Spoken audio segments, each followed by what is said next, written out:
안녕하십니까. 반갑게 좀 맞아주세요. 네. 자, 뭔가 되게 등 떠밀려가지고. 네. 자, 오늘부터 이제 재정학 기본 강의 시작을 할 거고요. 먼저 오리엔테이션부터 할게요. 왜, 즐거워? 즐거우면 좋죠. 이제 재정학이 뭐 어렵다 그러니까 막 인상 쓰고 그러는 것보다는 즐겁게 공부하면 돼요. 그래서, 사진 어때요? 포샵의 완성. 다르지, 당연히. 그게 사진의 매력 아닙니까? 네. 재정학에 대해서 지금부터 살짝 얘기하면 재정학이라고 지금 막연하잖아요. 근데 우리 기초 재정학 뭐 인문 특강부터 쭉 얘기했던 게 뭐였냐면 재정학은 경제학 원론, 미시 경제학, 그다음 재정학 이런 과목으로 대학교로 치면 3학년 정도로 공부하는 과목이고 객관식 재정학은 세무사밖에 없어요. 유일한 과목. 그래서 문제를 다른 데서 갖다 쓸 수도 없고 딱 세무사에서만 다루는 과목이 재정학이다라는 거고 재정학을 좀 더 깊게 하고 싶다. 그럼 행시로 가시면 돼요.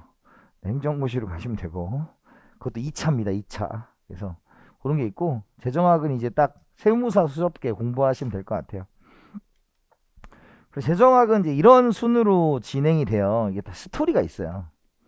이게 여러분들 책에 있는 그 목차랑 똑같고요.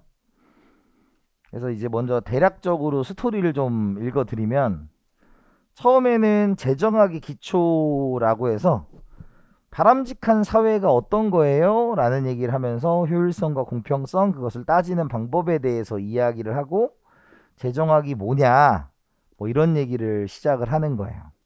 즉 정부가 왜 필요합니까? 라는 얘기를 시작하는 게 재정학 기초예요. 그러고 나서 그럼 외부성과 공공재라는 것은 뭐냐면 시장에게 맡겨놓으면 외부 효과라는 시장 실패, 공공재가 부족하는 공공재 부족 같은 게 발생을 한다는 거예요. 그죠? 그런데 이것들이 이제 무엇을 야기하냐면 정부가 개입을 해야 되는 거죠. 그래서 우리가 재정학이라는 정부가 세금을 걷어가지고 뭔가의 활동을 하는 그런 것들이 필요하다라는 얘기를 시작하겠죠. 그 다음에 이제 공공선택 이론이라는 게 있어요. 그건 뭐냐면 공공재는 어차피 돈이 안 되기 때문에 사회적으로 만들어지지 않아요. 기업들이 이거를 돈 벌려고 만드는 것은 아니다. 이렇게 접근하는 거예요. 그러면 뭐에 의해서 만드냐면 선거에 의해서 만드는 거예요. 선거를 하는 거예요. 그래서 예를 들어서 여러분들 이런 거 있잖아요. 우리 이번 정부 대통령을 뽑으면 우리나라 같은 경우에 막 공공주택을 막 10만 채 짓겠다 막 이런 거 있잖아요. 그런 식으로 이제 뭔가를 공약을 내두는 거 있잖아. 아니면 아니 그건 다 시장 영역이니까 우리는 개입하지 않을 거 이럴 수 있잖아요. 그런 것들을 이제 선거를 통해서 하기 때문에 여기서 이제 선거 제도에 대해서 알아보는 거야. 공공재를 선택하기 위한 선거 제도 같은 걸 좀 알아보고 그 다음에 공공경비와 예산제도는 그럼 정부가 이런 걸 만들기 위해서 일단 선거를 통해서 이제 확정된 안이 있으면 그걸 가지고 이제 돈을 쓰겠죠. 그래서 공공경비 정부 지출에 대해서 공부를 하고 그 다음에 예산제도는 쓰는데 그냥 내 주머니인데 쓰든지 쓰면 안 되잖아요. 왜냐면 우리 일반 개인과 정부는 다른 점이 하나 있다. 그게 뭐냐면 우리는 돈을 벌고 그걸 갖고 쓰잖아요. 근데 정부는 돈이 필요하면 강제력을 거두면 돼요. 그냥.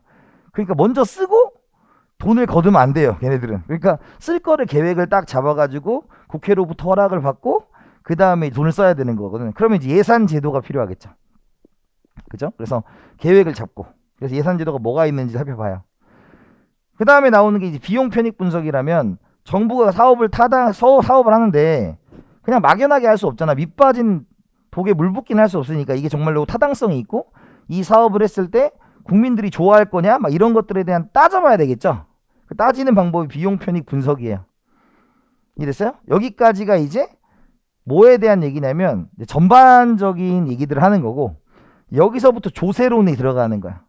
뭐 세금에는 뭐가 있고 누진세가 있고 비례세가 있고 그 다음에 조세를 부과하면 소득 분배는 어떻게 되는지 경제적 귀착은 어떻게 되는지 이런 것들 살펴보고 그 다음에 조세를 부과하면 과연 경제적으로 좋으냐 나쁘냐 후생 손실이 발생할 수 있다. 우리 지난 시간에 독점 시장에 후생 손실이 발생하는 것처럼 조세도 후생 손실이 발생할 수 있고 그 후생 손실을 초과부담이라는 것을 소과부담이라는 이름 부르는 거거든요.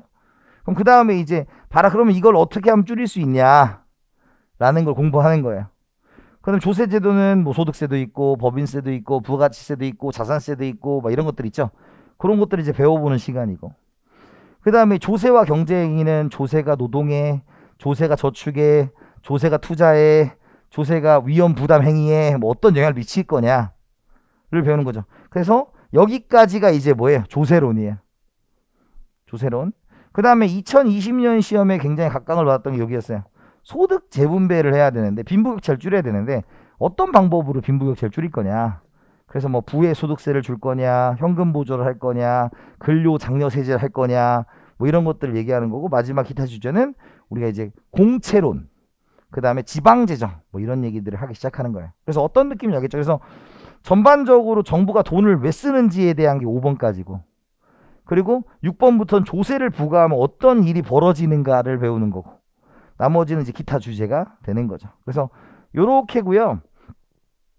처음에 일이 조금 어려워요.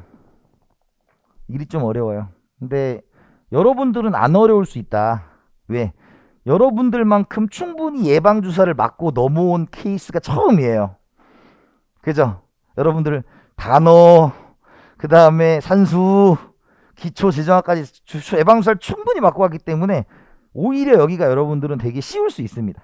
다행인 거죠. 그래서 이 강의를 보고 있는 인강생들이 있다면 그분들도 꼭 다시 찍은 걸 보고 오셔야 돼요. 그래서 쭉 예방주사, 단어, 수학 다 맞고 오셔야 된다.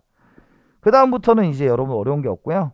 특히 초반부가 조금 어렵고 나머지는 막 그렇게 어렵진 않은데, 여러분들한테 항상 말씀드리는 건 이거예요. 그 익숙하지 않음을 자꾸 내가 어렵다, 이해를 못한다라고 생각할 필요는 없다. 한 바퀴를 도셔야 된다라는 거예요. 그래서 교재 구성은 이 핵심 체크가 있어요. 맨 처음에 이제 교재를 열어보면 핵심 체크가 있어요. 그게 뭐냐면 이것만큼은 꼭 기억했으면 하는 요약서가 돼 있는 거죠. 이거는 뭐냐면 여러분들이 이 파트를 읽기 전에 내가 이걸 보면서 아, 여기에 내가 무슨 내용을 배웠지 라는 것들을 떠올리는 거예요. 그래서 내가 떠올려 있지 않으면 한번 쭉 읽어보시면 되는 거고요. 그 다음에 이론 정리를 하죠. 그래서 그 다음에 기초이론, 기보이론, 뭐 시험에 꼭 나온다라고 하는 건데, 이제 기초이론은 여러분들 이제 우리가 기초재정학 했던 것처럼 이 이론을 하기 위한 베이스들이 있어요. 베이스들.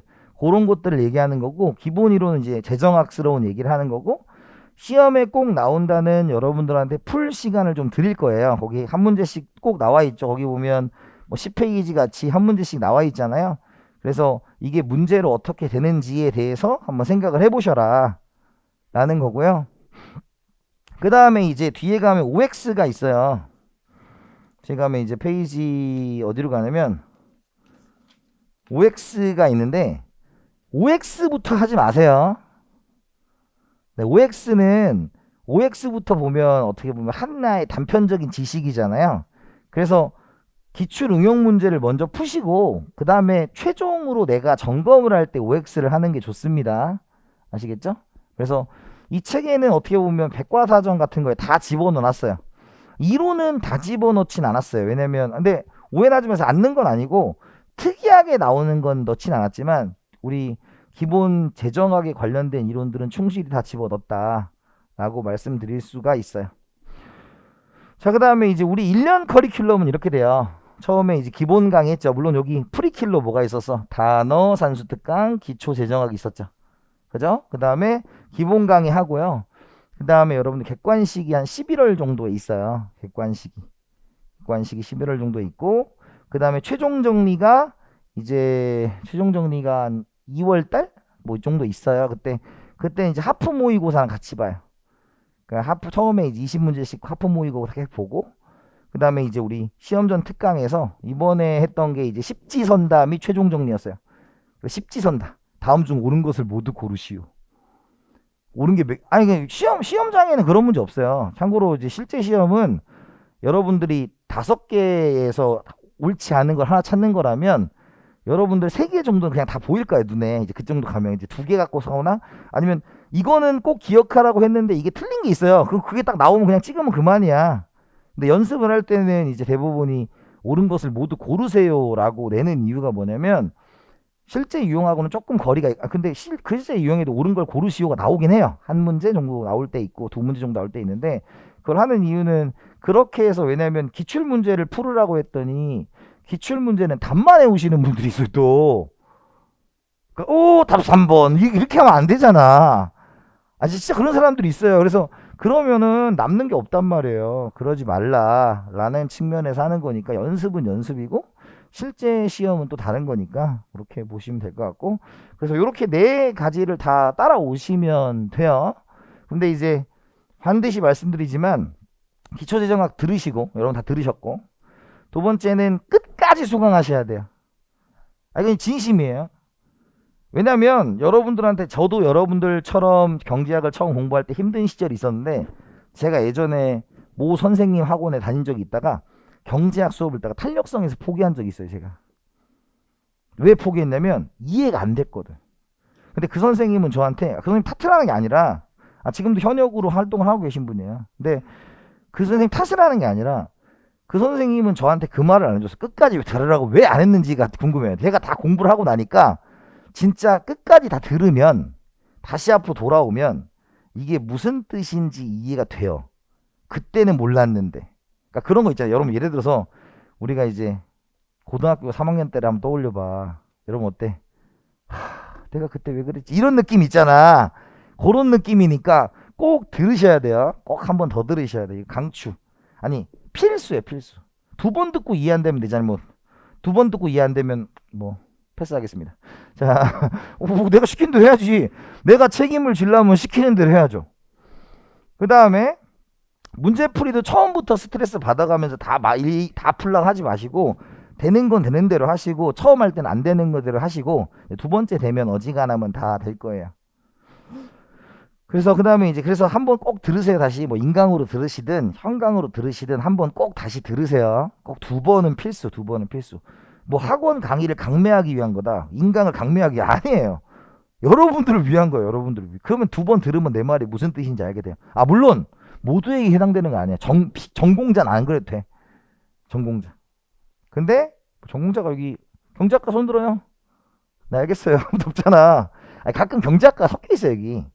그런 분들은 좀 쉬워하시고. 근데 이제 쉬워해도 또 학교에서 배운 스타일하고 여기서 배운 스타일하고 좀 다르니까 그런 것들은 좀 차이점이 있다라는 말씀을 드리겠습니다. 아시겠죠? 당부의 말씀. 익숙하지 않은 거다. 포기하지 마라. 나만 모르는 거 아니다. 나만 모르는 거 아니다. 그리고 이런 의문은 갖지만 왜 세무사에서 재정학 시험을 봅니까? 실무에 필요한 거 없는 거 아닙니까? 그건 제 잘못이 아니잖아요. 그리고 말 그대로 재정학도 모르는데 세무사를 붙는다는 게 말이 돼요? 세금의 기본 원리도 모르면서? 그건 말이 안 되잖아요. 아무리 실무가 있고 하지만 원리라는 게 있으니까 그런 걸 가르치기 위해서 재정학을 넣었으니까 재정학을 왜 배우는지에 대한 의문은 가지지 마라. 지난번 시간 있었어요. 왜 배우냐? 그럼 왜 나한테 물어? 그거 내가 어떻게 알아? 근데 원리를 알기 위한 거다. 자, 그러면 이제 시작을 해 봅시다. 여러분들은 수월할 거예요. 장담할 수 있어요. 왜냐면 했기 때문에 앞에서부터. 자, 정부와 재정학이다 라는 거예요. 우리가 정부가 있고 정부의 좁은 의미가 있고 넓은 의미가 있죠. 그죠? 그러면 정부는 우리 배웠어요. 가계, 기업, 정부 했었죠. 그 정부는 뭐였다? 공공 부분을 차지한다 라는 거예요. 공공 부분. 그죠? 그래서 우리가 입법, 사법, 행정 이런 말 들어봤죠? 입법은 법을 만드는 거고 사법은 법을 적용해서 판단해 주는 거고요. 그 다음에 행정은 법을 집행하는 것이죠. 그래서 좁은 의미는 행정기관이에요. 이런 거 쓰지 마. 안 나와. 쓰라는 거 잘 써요. 저는 제일 좋아하는 게 줄여주는 거라 했잖아. 여러분들이 항상 명심해야 돼. 우리가 보는 시험은 주관식이야, 객관식이야? 객관식이야. 객관식은 객관식에 맞춰 공부해야죠. 여러분들이 제일 중요한 게 뭐냐면 육하 원칙의 하나의 문장을 만드는 건 전혀 중요하지 않아요. 그건 우리가 주관식은 우리 이제 2차 시험 때 하는 거 하시고, 여기는 이제 키워드 중심으로만 기억을 하시면 되고, 시험에 잘 나오는 키워드가 있어요. 그거를 중심으로 가시면 돼요. 그래서 여러분들 책에 보시면 좁은 의미에 뭐라고 써 있어요? 우리가 행정을 맡아보는 국가기관이다. 그런가 봐. 이렇게 하시면 돼요. 그 다음에 두 번째, 넓은 의미는 뭐냐면 우리가 정부가 있고 정부도 투자를 하겠죠. 예를 들어서 아시다시피 삼성전자의 최대 주주가 누구예요? 국민연금이에요. 그죠? 대한항공의 최대 주주가 누구예요? 국민연금이에요. 그죠? 그런 것처럼 정부도 투자를 해서 돈을 벌기도 해요. 왜냐면 연금 같은 거 이제 계속 주려면 그냥 앉아서 은행 이자 갖고는 안 되잖아요. 왜냐면 노령화 인구가 점점 많아지니까. 그런 식으로 투자를 한다라는 것입니다. 네, 전혀 중요하지 않아요. 네. X는 치지만 그렇다고 책 그렇게 X 쳐버릇하면 어떻게 남는 게 없어. 자, 그 다음에 이제 정부를 보는 견해가 있어요. 요거는 시험에 나올 확률이 0.4% 정도 된다. 거의 안 나온다. 거의 안 나온다. 아니, 시험에 나오는 거 안 나오는 거 구분하는 거 진짜 좋아해요. 왜냐면 제가 여러분들이 만점을 맞아야 되는 과목이다. 예를 들어 7급 공무원처럼 다 맞아야 된다. 그러면 중요한 거 안 중요한 걸 나눠주긴 하는데 이걸 버려라라는 얘기는 안 해요. 그쵸? 왜냐면 모르니까. 근데 거기도 경중이 있는데 요거는 이제 경중이 거의 없다고 보시면 되고, 정부를 보는 거죠. 자, 그러면 유기체적 견해는 뭐냐? 왜냐면 유기체적 견해는 어떤 의미예요? 얘는 이렇게 보는 거예요. 뭐 필요한 거 나눠지는 건 이렇게 쓸 거고요. 뭐 쭉 나열하는 건 이렇게 쓸게요. 그러니까 유기체적 견해는 우리가 국가를 하나의 유기체로 보는 거야. 국가를 하나의 유기체로 보는 거다.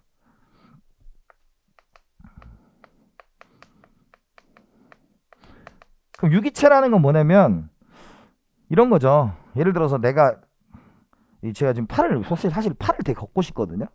근데 팔을 걷으면 일광부터 이런 상처가 나올까봐, 이게 뭐 어둠의 세계에서 싸운 게 아니에요. 이게 뭐냐면 집에서 이제 침대에 긁힌 거야. 애들하고 놀다가. 근데 이게 잘못 보면은 이게 좀 이상하잖아, 상처가. 그래서 내가 지금 안 걷고 있는 건데. 오해를 살 수 있을까봐. 자, 여기 피 났겠어요? 안 났겠어요? 났죠?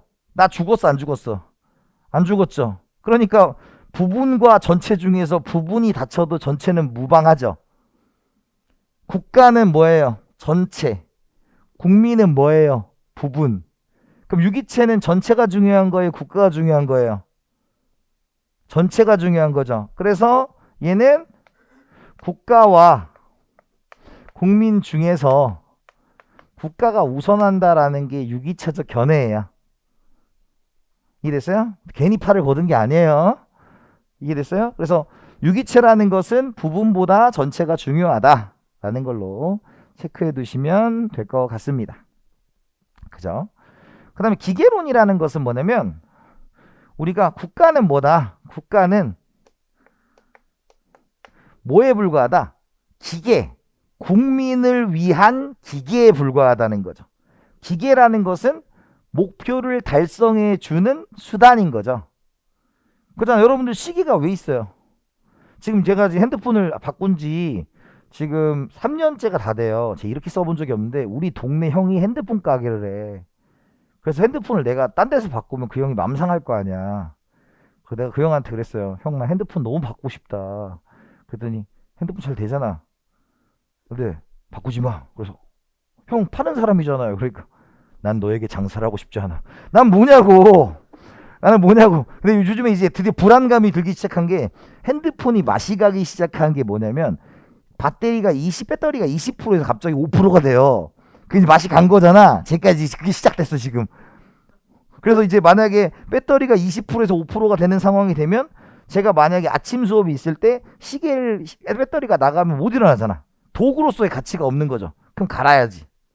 국가도 국민을 위한 도구에 불과하다라는 거야. 국가는 국민을 위한 도구다. 그죠? 그러면 당연히 얘는 국가가 중요하겠어요? 국민이 중요했어? 국가와 국민 중에서 누가 중요하다? 국민이 중요하다. 이해됐습니까? 뭐 특별한 거 없죠? 유기체는 전체 중요, 기계는 부분 중요 이렇게 가시면 되고요. 시험에 많이 나오는 주제는 아닌데 지금 이것이 중요한 이유가 재정학을 하는 거잖아요. 그러면 과연 국가를 위한 재정학이냐 국민을 위한 재정학이냐를 썰을 풀려고 얘기를 한 거겠죠. 여러분들은 어떻습니까? 옛날에는 이제 국가를 위한 재정이겠죠. 지금 현재는 이제 국민을 위한 재정일 거고 그런 식으로 나누어서 생각을 하시면 될 것 같다 라는 말씀을 드리는 거죠. 자, 정부의 3대 기능이에요. 자, 우리 재정학은 다른 경제학 과목과 다르게 차이점이 하나 있는데 사람 이름을 외워야 돼요. 네, 사람 이름을 외워야 돼요. 그러니까 다른 경제학은 사람 이름 전혀 안 외워도 되거든요. 왜냐면 그런 계산 문제 중심이기 때문에. 근데 얘는 말 문제 중심이에요. 그죠? 그래서 작년에는 이제 계산 문제가 5개 정도 나왔고 이제 올해는 또 어떻게 나오겠죠? 근데 이제 요게 이제 한 게 머스그레이브예요. 머스그레이브라는 사람입니다. 자, 머스그레이브라는 사람이죠. 근데 제가 영어를 안 쓰죠. 저 영어 쓰는 거 싫어해요. 우리가 보는 시험 무슨 시험? 객관식. 머스그레이브. 아, 스펠링을 몰라서 안 쓰는 건 아니에요. 근데 뭐 읽을 수 있잖아. 고정 우리 빨리 지텔프 뭐가 따고 와 빨리. 했잖아. 여러분 영어 빨리빨리 따요. 나중에 영어 때문에 선생님 저 영어가 안 돼서 이번 1차를 못 볼 것 같습니다. 그러면 안 돼. 그런 사람이 있었어요, 여러분들. 재정하고 막 90점 맞아. 근데 이번 시험 잘 봤어요? 아니 못 봤습니다. 왜요? 영어가 깜빡하고 이러면서 절대 안 돼. 빨리빨리 따세요. 그죠? 그래서 우리가 머스그레이브는 이제 스펠링을 쓸 수 있는데 어차피 한글로 나오고 다 한글로 줘요. 영어를 안 주기 때문에 한글로 머스그레이브 쓰고 가로 열고 스펠링을 주니까 뭐 굳이 스펠링 같은 건 안 외우셔도 됩니다. 자, 그런데 첫 번째 자원 배분 기능부터 볼게요. 자, 이건 좀 한번 설명을 합시다.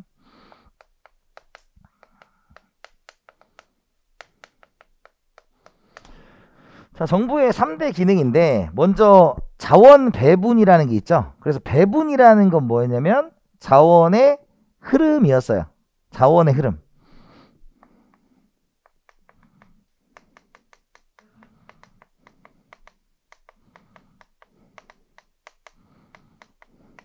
그죠? 자원의 흐름. 그래서 대표적인 게 뭐냐면 여러분들 뭐가 있냐면 우리가 시장경제 체제라는 게 있고 계획경제라는 게 있어요. 시장경제는 뭐냐면 시장 가격에 의해서 자원 배분이 결정된다는 거예요. 그죠? 시장 가격에 의해서. 예를 들어서 대표적으로 지금 자원 배분이 많이 흘러가는 게 뭐겠어요? 요 마스크겠지. 그냥 이거 마스크 업체가 떼돈 벌었을 거 아니에요. 초창기에. 왜냐면 사람들이 마스크 평소에 저 같은 경우는 황사가 와도 아 가슴이 좀 답답하면 되지 뭐 이렇게 이제 마스크 같은 걸 껴본 적이 없는 사람이 귀 아파서.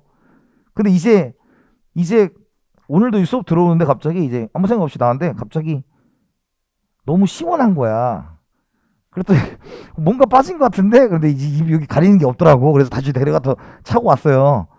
그러니까 뭐냐면 지금 우리가 이것들에 대한 수요와 공급에 의해서 무엇을 어떤 재화가 만들어질 거 아니에요.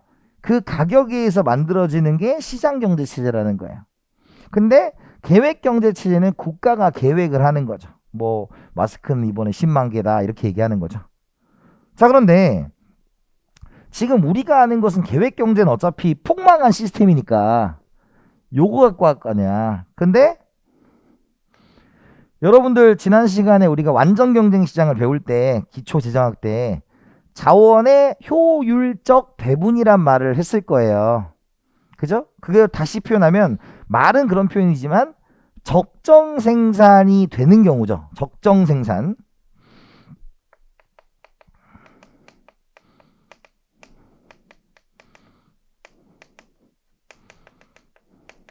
자원의 효율적 배분은 우리가 뭐라고 부른다? 적정 생산이라고 불러요. 적정 생산. 그죠? 그런데 자원의 비효율적 배분이라는 게 있겠죠.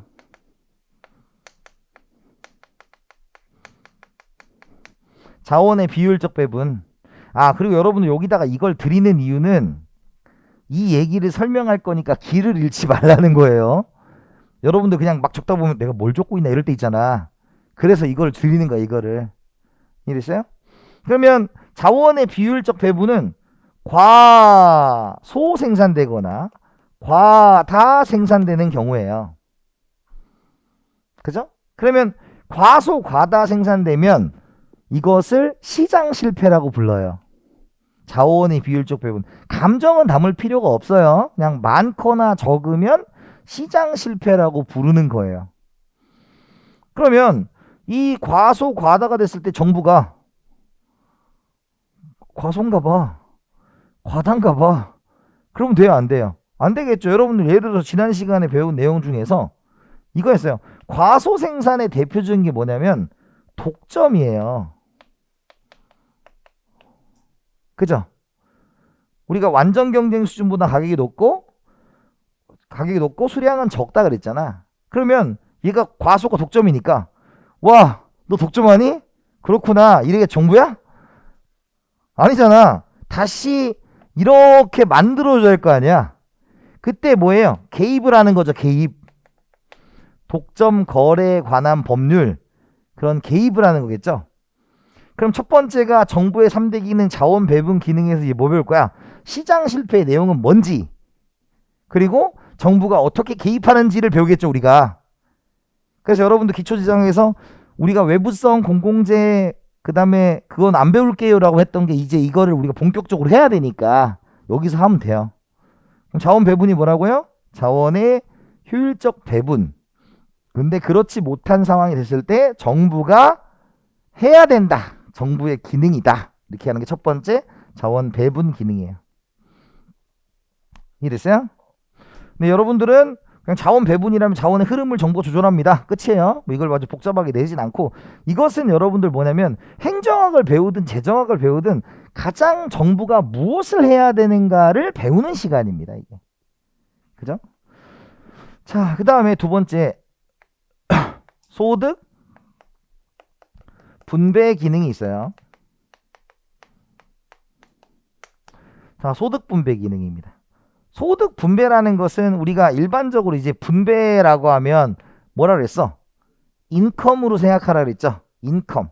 소득 분배, 능력에 따라 돈을 벌어 가세요. 이거고요.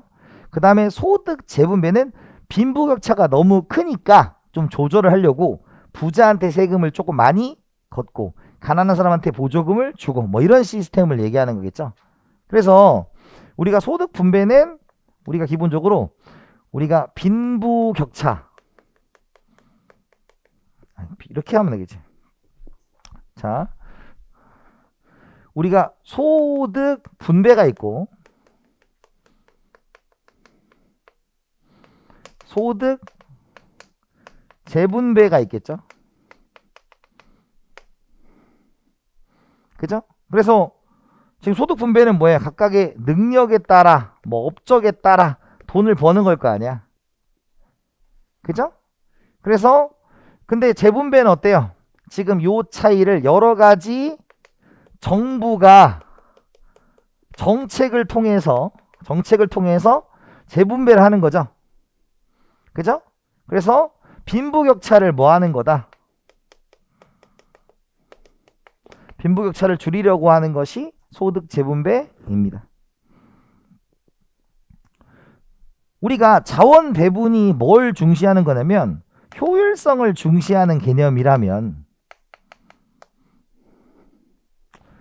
소득 분배 기능은 공평성이라는 것을 중시하는 개념일 거예요. 그죠? 따라서 여러분들 소득 재분배를 왜 해야 될까요? 소득 분배 기능이 왜 중요할까요? 여러분 그런 생각 안 해봤어? 한국의 가장 큰 장점이 뭐예요? 여러분들 외국인과 우리나라 사람들의 극명한 사고방식의 차이가 뭐냐면 커피숍에 있어요. 예를 들어서 어떤 테이블이 되게 좋은 자리에 있답니다. 근데 어떤 사람이 우리나라 사람들 지갑이랑 핸드폰 갖고 갈 때도 있고 놓고 갈 때도 있잖아. 아니 노트북은 100% 놓고 가고 화장실 갔는데 노트북 갖고 가진 않잖아. 지갑이랑 핸드폰은 가져갈 때 있죠. 근데 노트북을 갖고 가는데 노트북을 미국을 놓고 가는 경우는 거의 없어요. 그죠? 그러면 이제 우리나라 사람들은 뭐냐면 저 자리 탐난다야. 그죠? 외국인은 저 노트북이 탐난다고. 어떤 차이인지 알겠죠? 그러니까 우리나라 사람도 일반적으로 막 여기에 막 물건이 있는데 저 물건이 놓고 갔어. 근데 저거 가지고 간다는 생각을 잘 안 하잖아요. 왜냐면 저걸 갖고 갔다가 어차피 동선이 다 나오기 때문에 또 피곤해. 그러니까 굳이 내 거 아니면 굳이잖아요.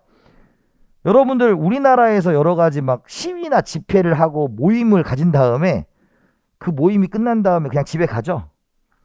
미국은 모임이 어떻게 되냐면 상점을 털어요. 상점을 터는 거야. 왜? 어차피 다 섞여 있으니까 모르겠지. 터는 거예요. 그래서 여러분 우리나라와 미국의 가장 큰 차이, 외국과 가장 큰 차이가 뭐냐면 우리는 그게 없어졌어. 쇠셨다가 없어졌어요. 저 어렸을 때 있었어. 이렇게 쇠를 내렸잖아. 근데 우리 여러분 가봐. 이거 이제 철도 안 내리잖아. 그냥 유리문인데 가잖아. 그러더니 여기 써 있잖아. S1 뭐 ADT 캡슐 이런 거 써 있죠. 그냥 가잖아. 유리창을 깬다는 생각을 안 하는 거예요. 우리나라 사람들은. 그게 빈부격차가 그지 크지 않은 거예요. 우리나라는. 굶어 죽는 사람이 없으니까. 이가요? 선생님 뭐 한국만 사랑합니까? 그게 아니라 그냥 상대적인 비교. 이가요? 그래서 이런 재분배 정책에 해당하는 게 뭐가 있어요? 우리가 누진세 제도라든지, 그죠? 그 다음에 뭐 보조금 같은 거 있어요. 보조금, 근로장려세제, 부의소득세 이런 것들을 통해서 이걸 지속적으로 줄이려는 역할을 누가 해야 된다? 정부가 해야 된다. 그래서 정부의 두 번째 기능이 우리가 소득 분배 기능이다 라는 거야. 엄밀히 말하면 소득 재분배 쪽이 더 가깝겠죠. 그죠? 세 번째는 뭐냐면 경기 안정화 기능이에요. 경제 안정화 기능.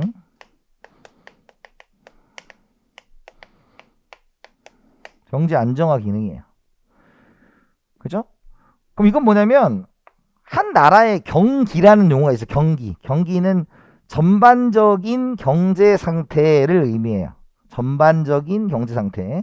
그래서 우리가 경기가 확장 국면이 있고 수축 국면이 있겠죠. 그걸 조금 더 그냥 편하게 쓰면 호경기란 말 들어봤을 거고, 그죠? 우리가 불경기라는 거가 있겠죠. 경기가 좋을 때도 있고 나쁠 때도 있어요. 근데 이제 우리나라 사람들의 마음속에는 우리나라 경기는 사실 지표상으로 보면 되게 나쁜 게 아니야. 그러니까 지표상으로 보면 특히 지금 팬데믹 이후에는 굉장히 우리나라가 선전하고 있거든요. 그래서 이제 G7에 들어가니 안 들어가니 이런 얘기를 하고 있는데 우리나라 사람들의 마음속에는 경기가 그닥 안 좋다고 생각해요. 근데 여러분 생각해봐요. 경기가 그렇게 안 좋은데 BMW가 독일에서보다 더 팔려? 벤츠 S클래스는 우리나라가 더 팔려요. 독일보다. 웃기죠 그게. 그게 되게 웃긴 얘기야. 그러니까 우리는 경기가 되게 안 좋아 그러면서 막 외제차는 어마어마하고 막 집값은 뛰고 막 이런 것들이 있잖아요. 그건 제가 보기에는 약간 그 생각과 현실의 괴리감 이런 것들이에요. 근데 이거는 이제 객관적 지표로 말씀드리는 거예요. 그러니까 결론적으로 했을 때 경기가 좋다 나쁘다인데 경기가 좋으면 여러분 좋을까요? 사람들은 좋은 건 금방 까먹어요. 금방 까먹어. 경기가 좋은 건 까먹은데 경기가 좋으면 반드시 물가가 따라 올라가거든요. 물가가 짜증나는 거야. 그죠? 근데 경기가 나쁘면 물가는 떨어지죠. 그럼 까먹어 또. 실업이 생기거든. 그죠? 이런 것들이 있을 때 정부가 뭐 해야 되냐라는 거예요. 그래서 우리가 경기 안정화 정책 같은 걸 추진하는 거죠. 경기 안정화 정책.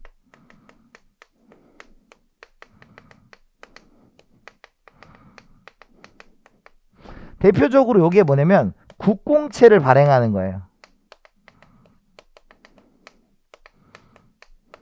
국공채를 발행한다는 건 뭐냐면 우리가 국가가 공식적으로 빚을 낸다는 겁니다. 국가가 빚을 낸다는 건데 빚을 낸다는 게 빚 내는 게 끝이 아니라 그걸 쓰겠다는 뜻이에요. 사람들한테. 뭐 일자리를 만들고 공사를 하고. 그래서 우리나라가 최근 나온 지표가 뭐냐면 우리나라가 GDP 대비 국채 발행률이 한 40% 정도 된대요. 뭐냐면 1,000만 원 정도 우리가 소득이라면 한 400만 원 정도는 빚을 냈다. 정부가.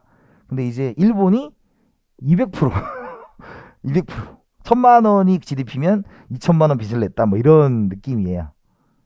그런 얘기가 있는 거죠. 그래서 여기서 중요한 건 뭐 그런 얘기는 예시고, 중요한 건 정부가 경기가 나쁘거나 좋을 때 가만히 있진 않아요. 그죠? 가만히 있으면 안 된다라는 거죠. 정부의 3대 기능에, 그것을 우리가 경기 안정화 기능입니다. 그럼 여러분들 우리가 기억해야 하는 건 1번 정부의 3대 기능 머스 그레이브. 그래서 1. 자원 배분 기능은 자원의 비효율적 배분이 있을 때 정부가 가만히 있으면 안 돼요. 이런 뜻이고. 그 다음 두 번째 소득 재분배 기능. 빈부격차가 너무 커져 있으면 정부가 가만히 있으면 안 돼요. 이런 뜻이고요. 세 번째 경기 안정화 기능. 경기가 안 좋으면 정부가 가만히 있으면 안 돼요. 이런 뜻입니다. 구분할 수 있겠죠? 네. 세 가지로 보시면 될 것 같습니다. 그러면 이제 이런 얘기를 해야죠. 재정과 재정학이라는 단어가 있죠. 재정과 재정학. 그럼 재정은 뭐냐면 그냥 나라의 살림살이라고 생각하시면 돼요. 재정이 뭡니까? 라는 시험 문제는 없으니까. 재정은 기본적으로 이제 T하고 G의 싸움인 거죠. T하고 G. T는 뭐냐면 텍스. 그 정부가 돈을 걷는 거죠. G는 government spending 그래가지고 정부 지출이에요. 정부가 돈을 쓰는 거죠. 그러면 이 둘을 가지고 이제 나라의 살림살이를 시작하는 거예요.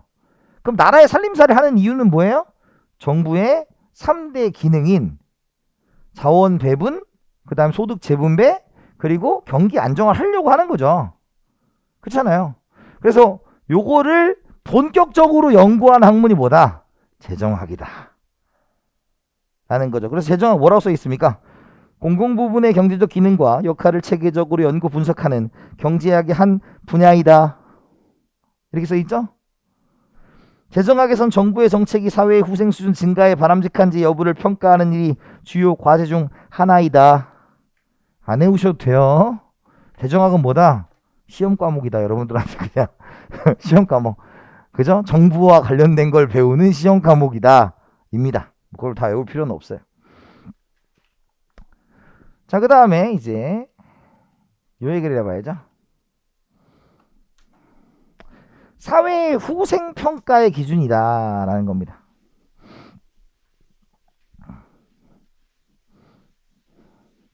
자, 우리가 후생하면 뭐가 떠올라요? 뭔가 복지 뭐 이런 느낌이 떠오르죠. 근데 그렇게 생각하지 말고 여기서의 후생은 정의가 뭐냐면 그냥 사회가 뭐 좋게 느껴지는 부분이 뭘까? 뭐 이 정도입니다. 뭐 후생이란 게 복지로 이렇게 매칭을 안 시켜도 되고, 그래서 지금 사회가 후생이 극대화된다라는 말은 개인의 자유는 됐고 얘네 둘을 이제 여러분들이 계속 가져가야 되는 단어예요. 효율성이란 단어와 공평성이란 단어를 가져가셔야 되는 단어입니다. 근데 뭐 이걸 외울 필요는 없고요. 우리가 이제 기본적으로 이게 무슨 뜻인지 알면 되겠죠. 자, 효율성이라고 하면 이런 단어예요. 효율성이란 건 우리가 능률성이란 단어가 있고 효과성이라는 단어가 있겠죠. 이걸 나누어서 기억할 필요는 없고 그냥 들어보는 거야. 들어보는 거. 자, 능률성은 우리가 최소 투입의 최대 산출을 뜻하는 거예요. 최소 투입의 최대 산출. 여러분들이 이 학원에 와서 이 재정을 들으면 분명히 얘기하지만 저는 독학을 별로 추천하지 않고요. 제 강의를 2번 들으라고 하는 이유도 뭐냐면 그게 생각보다 여러분들한테 시간을 오히려 단축시켜 줄 겁니다. 왜냐면 여러분들이 지금 제가 이렇게 수업을 하면서 느낀 거지만 지금 8페이지와 9페이지 중에 굉장히 단어가 많죠. 문장도 많고. 그죠? 근데 난 여러분들한테 외우라는 게 딱 3개였어. 뭐였어요? 소득 재분배, 자원 배분, 경기 안정화가 정부의 3대 기능입니다. 끝. 그죠? 근데 이제 혼자 공부하면 어떻게 돼? 이거 막 다 외우고 있어. 효율성, 한 사회 경제 상승자 나오는 장비. 하지 마! 하지 마! 효율성이 뭔지 알잖아요. 최소 투입의 최산출. 그 다음에 효과성은 뭐예요? 목표의 달성 정도예요. 그래서 여러분들이 만약에 이 수업을 들어서 시간이 조금 들었다. 그게 뭐예요? 능률성이고. 그래서 1차 재정학을 합격했다. 그럼 뭐예요? 효과성이 합쳐서 효율성이 되는 거죠. 이해됐어요? 그러니까 이쪽은 어때요?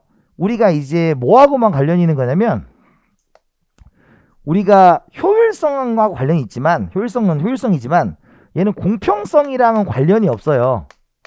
공평성을 위배할 수 있어요. 얘는 공평성을 위배할 수 있어. 왜? 효율적이다라는 것은 대기업한테 투자해야 돼? 중소기업한테 투자해야 돼? 대기업. 왜? 대기업은 인프라를 다 갖고 있잖아요. 그죠? 그러니까 공평성을 오히려 위배할 수 있어요. 여기는. 자, 반대로 공평성은 뭐냐면 우리가 평등의 정도예요. 평등의 정도예요. 이해됐어요?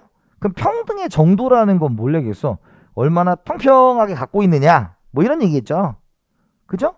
그러면 이건 어때요? 가난한 사람들에게 평평해지려면 부자가 이만큼 가지고 있어. 그럼 가난한 사람한테 떼어서 줘야 될 거야. 그죠? 그 다음에 대기업이 있고 중소기업이 있어. 그러면 효율성이 중소기업이 좀 떨어지지만 공평성을 위해서는 얘를 좀 챙겨줘야 되는 거잖아요. 그럼 얘는 효율성을 뭐 한 거다? 효율성을 위배할 수 있어요. 그래서 둘이 같이 가기 좀 어려워요. 그래서 세상에서 가장 큰 거짓말이 뭐다? 성장과 분배의 조화야. 이거는 같이 갈 수 없는 단어거든, 원칙적으로. 하지만 노력을 다해보다 완벽하진 않지만 최소한 얘를 높이지만 얘는 조금 좀 많이 좀 챙겨보자, 이런 거 노력은 할 수 있잖아요. 같이는 못 가요. 같이는 못 가요. 그래서 여러분들이 효율성을 위해서 이제 무엇을 배우실 거냐면 우리가 파레토 효율성이라는 걸 배우실 거예요. 효율성을 측정하는 기준이다 라는 것이 파레토 효율성이에요. 효율성을 측정하는 기준이 파레토 효율성입니다. 그 다음에 얘를 측정하는 건 뭐냐면 사회후생함수. 사회후생함수는 대표적으로 뭐예요? 우리가 뭐 롤스, 공리주의 뭐 이런 것들 있죠. 우리 고등학교 때 살짝 배웠던 거, 그런 내용들을 배우게 되는 거고. 그래서 여러분들 사회후생을, 여러분 여기서 기억해야 될 건 하나예요. 자, 우리가 기억해야 될 거, 사회후생을 측정하는 지표는 효율성이에요, 공평성이에요? 둘 다예요. 둘 다예요. 그게 시험 문제입니다. 한 줄. 알겠어요? 사회후생을, 제가 시험 문제 나온다는 그 밑줄은 잘 기억해야 돼요. 나중에 문제를 풀면 아, 호성이가 왜 이렇게 했구나, 이걸 알게 됩니다. 얘가요, 사회후생을 측정하는 지표는 뭐다? 효율성과 공평성 둘 다 들어간다 라는 거 하나만 가지고는 안 돼요. 아시겠죠?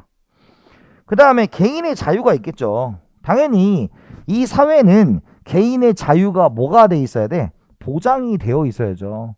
내가 아무리 효율성과 공평성을 누린다고 해도 개인의 자유가 침범되면 안 될 거예요. 그래서 개인의 자유는 뭐 이런 것들이 있는 거죠.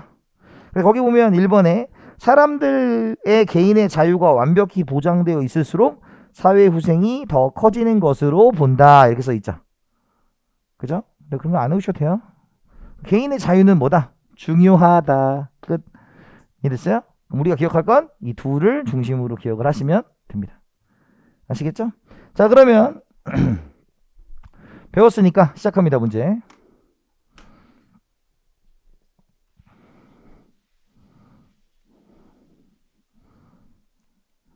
교재 있잖아. 답 가리고 손 가리고.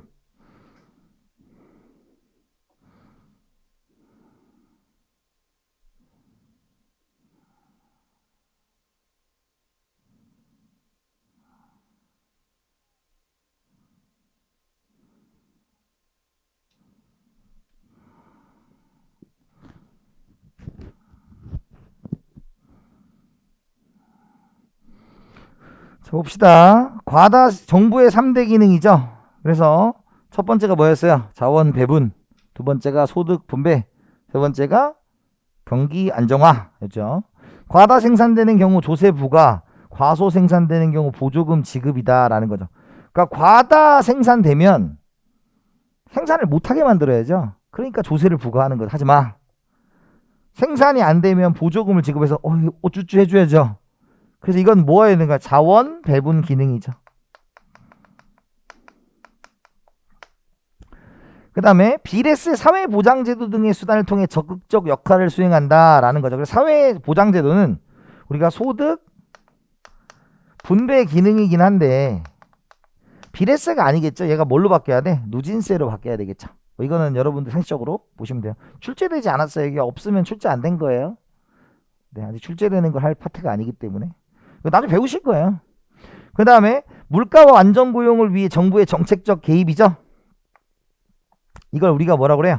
경기 안정화라고 하는 거죠.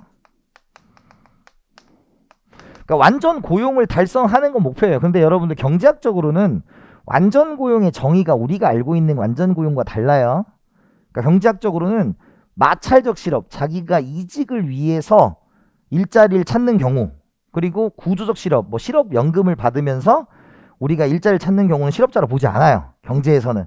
근데 그런 것까지는 알 필요가 없어요. 요 재정학에서 나오는 얘기는 아닙니다. 자, 그 다음에 경기 변동과 같은 방향이라는 것은 경기가 좋았다 나빴다 좋았다 나빴다 할 거 아니야. 이것도 경기 안정화 기능인데 여러분 경기가 나빠지면 정부가 와 더 나빠지자 이렇게 가야 돼? 아니죠. 그래서 같은 방향이 아니라 다른 방향이다 이렇게 가는 겁니다. 그래서 정답은 기역과 디귿이 되겠다. 이해되셨어요? 그래서 이런 식으로 여러분들하고 본 거고 이번 시간에 중요한 건 뭐다? 이번 시간에 배운 게 뭐예요? 정부의 좁은 의미 넓은 의미 뭐 있어요. 네, 있어요. 진짜 있으니까. 그 다음에 정부의 3대 기능은 누가 했다? 머스 그레이브라는 사람이 있다. 그죠? 그래서 자원 배분, 소득 분배, 경기 안정화가 있다. 요거는 외우셔야 돼요. 하나. 그 다음에 재정과 재정학 뭐 그런 게 있어요. 가르쳐 줬잖아. 그런 게 있어요. 마지막으로 배운 게 뭐예요? 우리가 사회후생을 평가하는 기준은 효율성과 공평성입니다. 그것도 기억을 해두셔야 돼요. 아시겠죠? 그럼 다음 시간에 이제 할 게 뭐냐면 우리가 자원 배분의 효율성부터 그럼 바람직한 사회후생을 평가하는 기준 두 가지를 해야 되겠죠? 그 두 가지를 이제 쭉 해나가는 거죠. 뭐 효율성과 공평성에 대한 이야기를 해나갑니다. 아시겠죠? 자, 이렇게 하고요. 잠깐 쉬었다 하겠습니다.